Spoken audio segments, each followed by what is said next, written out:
Are you thinking about moving to Tyngsborough, Massachusetts? I've been working in Metro West and lived here my whole life. Know all the ins and outs of life in Greater Boston. And after moving around 9 times for work, Jane, I settled here about a decade ago, 10 years ago. It's hard to believe. So in this video, we're going to be talking about real estate, fun things to know about Tyngsborough, schools, and more. So we hope you enjoy. I'm Jane. I'm a realtor based in Wellesley, Massachusetts. And I'm Dee Dee, also a realtor on Jane's team here in Wellesley. And while we are based in Wellesley and we talk about Metro West, in this video, we're going to pivot a little bit north towards Lowell, Mass, towards kind of north up towards New Hampshire. And because sometimes when buyers come shopping, this is a town that we would recommend if you were looking for a more modest budget, under $1 million, which I know sounds ridiculous, even when I say the words that would be modest, but that is the reality we're in today. So our channel is all about helping you get connected in Greater Boston. So we hope you subscribe as we put out a new video each week. And if you are moving here,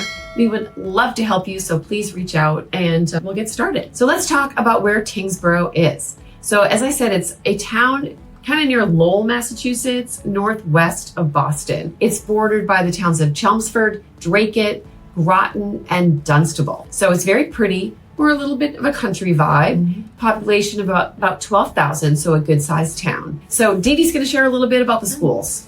So overall, the schools are excellent in this area. They get an A minus, which, Split still an hairs. A. It's Split still an hairs. A. So it's in the top third of the schools. It's not quite the same level as some of the other towns that we talked to, but that's not really that unusual when you consider the location of the area, etc. But still very, very good school system for those that are interested to move to Tyngsborough. And we find that most buyers who are coming here are very interested in finding excellent public schools and a reasonable commute to either the tech region of Boston, Waltham, 495. So we factor all these things into your search. And one of the really cool things, I just actually read this not too long ago in Newsweek, is that Tyngsborough has a farm there called Parley Farms, and it was voted as the best apple orchard in the whole of the United States. Isn't that crazy? Okay, because we have a whole lot of apple orchards, and I beg to differ. I'm not sure. I would say it's the very best, but it must be a pretty darn good one, that right? must be a phenomenal apple picking place, which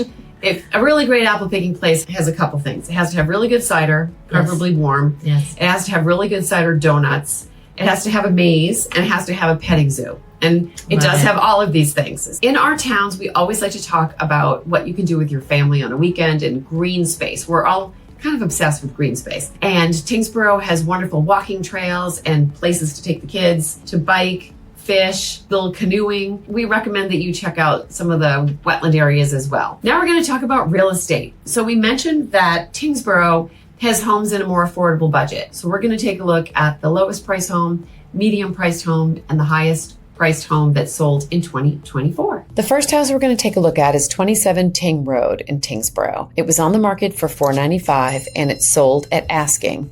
It is 3 beds, 2 full baths. It's on just under a half acre, and it's built in 1900, but super cute and charming with some nice updates. It has gas in the house too, which is nice. So you can see they have these nice natural cabinets as you come in under this window next to this French door. The bath here there's a full bath on each floor. It's updated with a tiled shower, and you can see that the kitchen is really cute. It's got recessed lights, it has a nice tile floor, and beautiful natural cabinets, which are definitely coming back. There's another view of the kitchen. Lots of pictures of the kitchen. Full bath with a tub surround. Upstairs, you have a couple bedrooms. I know it's hard to get a sense of the space when the rooms are empty, so if you want the floor plan, just give me a holler. But I like to show people that you can find a nice house in a little bit north of Boston under $500,000. For kind of a mid-priced home, I'm going to show you something a lot newer. It was priced at $750 and it sold for $776 in 2024. It's on an acre and a half. It's 4 bed, 2.5 bath, 2-car garage, built in 2021. Like new, they're calling it, because it's a very young house. It was only 3 years old when it sold last year. Beautiful piece of land, lots of privacy, beautiful kitchen with white cabinetry, recessed lights, open concept, nice access to the outdoor space in the back. I like the granite on the countertop. The black and white is really pretty. Here's the family room end of the room. A gas burning fireplace with a TV above. Here we're in the dining room. First floor bath is spacious, also black and white, and a good sized mudroom with lots of storage. Washer dryer on the first floor. Now we're going to get up to the bedroom. So this one is en suite and nice bright cheery bath. Good closets too. Nice 2 doors,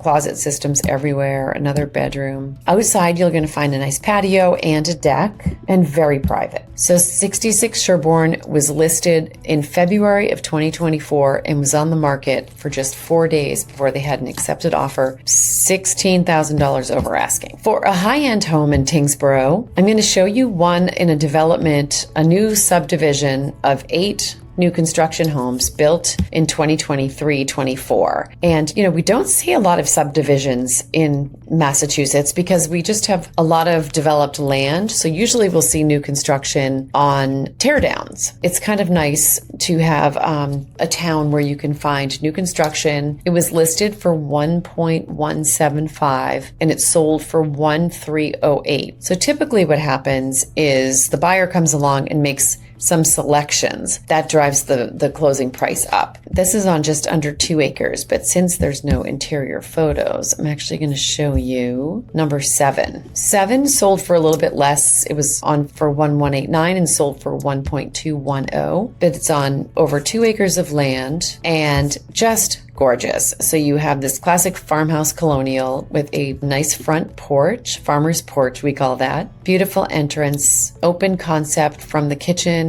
dining, views of your wooded lot. Now you could also set that part up as a family room instead. This is probably just their staging to get it sold. White kitchen with white Caesar stone countertops. This does have gas, which is nice too. Big family room, soaring ceiling. Typically they'll use one house as the model and then let people make selections based on that. So it's important to still work with a broker when you're buying new construction because we can help you make sure that they're giving you what you want, that the specs are reasonable, that their allowances are reasonable. And that's some knowledge we've just picked up along the way and that I know from being married to a contractor. It's also kind of nice to move into a neighborhood where everyone's new to the block and can bond that way. Here's an office, nice oversized windows, another fireplace. This is interesting. On the second floor, the standard is obviously carpet. So typically there'd be an upcharge to get hardwood flooring, which I would always encourage you to do when you're building the house. You can always put a rug on top of it for warmth, but there's no better time to get hardwood installed than when you're buying a new house. Beautiful large shower,